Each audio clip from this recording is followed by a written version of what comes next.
We were talking about stage and the ad-libbing, and we were getting to kind of story structure in a sense, because you were emphasising that really you needed the framework to give you limits in which to actually work within. Yes.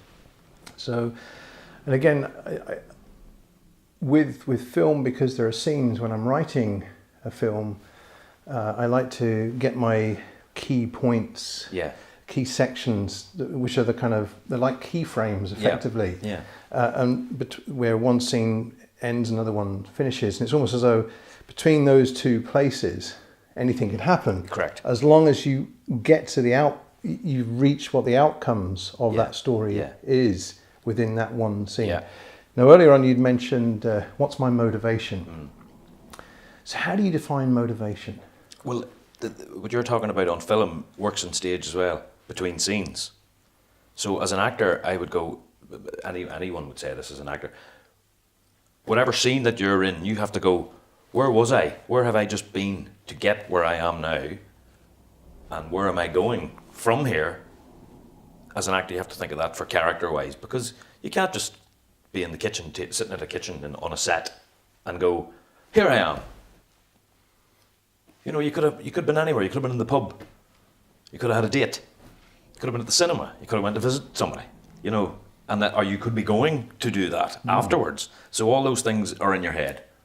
And you mentioned if you're in the cinema, depending on how you felt coming out, you'd feel one way. But if you'd gone to the pub, you'd now have alcohol, which would be affecting the way. Which would affect you, yeah. And depending on how well the date went, whether the girl slapped you in the face at the end. You could be really annoyed, You could be in bad form or good form or brilliant form or drunk. Yeah, that's true.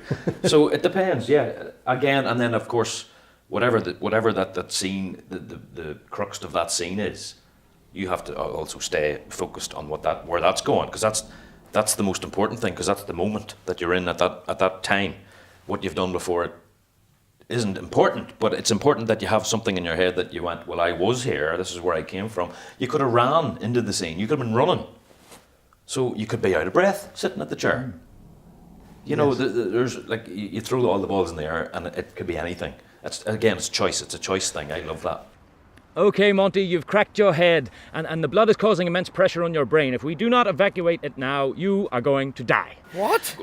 Basically, the blood is filling in the cavity in your skull, replacing your brain, which will probably pop out of your ear. We can't have that. Oh, it would cause a terrible sticky mess and cause all sorts of problems for whoever has to clean it up. You think I'm cleaning that up? You got another thing coming. It's okay, that will not be necessary. Am I going to be taken to the hospital? Oh, no time. We have to do it right here, right now. It was done in May 2009, exactly the way we have to now, but that was an Aussie fella. What about an anaesthetic? I need alcohol, someone. Is that the anaesthetic? No, it's to clean the drill bit. The what? The drill. I have to drill into your skull to alleviate the pressure. Hold him down. Ready? Yeah. No. Well, one of the things that's quite interesting is that if you, when we're writing, we normally have a goal that you're trying to achieve. Now, there's the long goal of the whole film. The whole thing, yeah. But there's also the goal that the person is trying to achieve within, and then they get blocked and they have to make adjustments so they can get their goal going. Yeah. And then there's another one and maybe another one before. Oh, yeah. And sometimes it's actual physical block, sometimes it's mental block, sometimes it's a dialogue block sometimes, yeah. And the environment, everything. I mean, that's an interesting thing to be, because if we're in real life, we set goals for ourselves and then we get interruptions like the telephone rang earlier on. Yeah. You know, so the focus of what we're trying to do. How do you create that illusion in a scene? You refocus. You have to be adaptive on stage, especially on stage. It's all right, again, on camera it's easier because you can adapt off camera to what you're going to do when you do get onto camera, but in theatre you can't do that. You have to adapt. You have to be ready for anything, whether it's the person forgetting a line, or you forget a line, or a bit of set falls down, or, you know, a musician, if you're doing a musical, Gillian Anderson grabbing a fly. Gillian Anderson grabbing a fly. I've seen that as well. I've seen flies, you know, you swat the fly, but that's nearly like an automatic human reaction rather than you're acting it. So you always have to be prepared. You have to be able to, you're like a Borg from Star Trek. You need to adapt very, very quickly to what given situations, but you don't know what the situation is until it erases.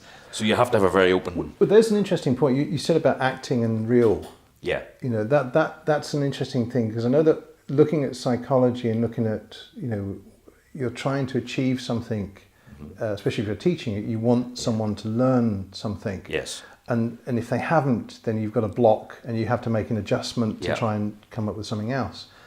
So although it's called acting, you're an agent within a particular scene. Yes. That has certain goals that have to be achieved. So in that sense, if you're trying to achieve that, is it that you're acting, or is it that you now have a purpose and it becomes real? It can change. It can change from thing to thing. I find personally that,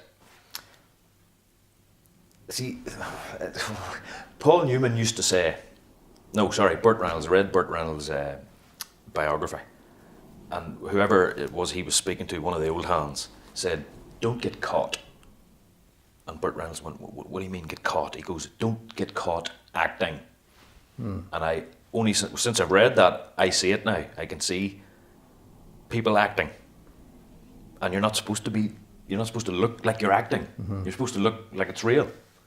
So there's a fine line there too.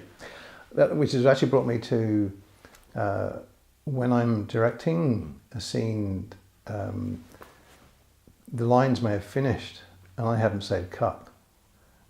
Yeah. And I let it go on.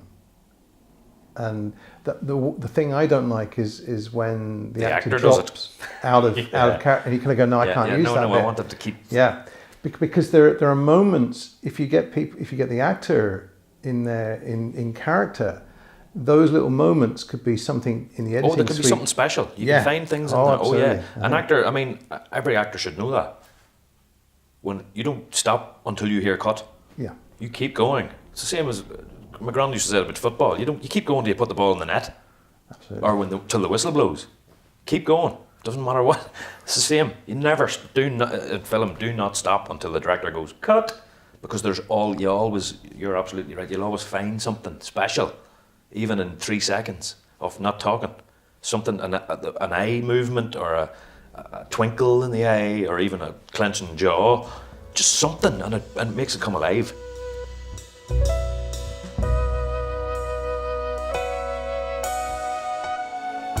We have more on the way, so please subscribe to this channel and check out the link below if you'd consider becoming a patron to help us keep making more content.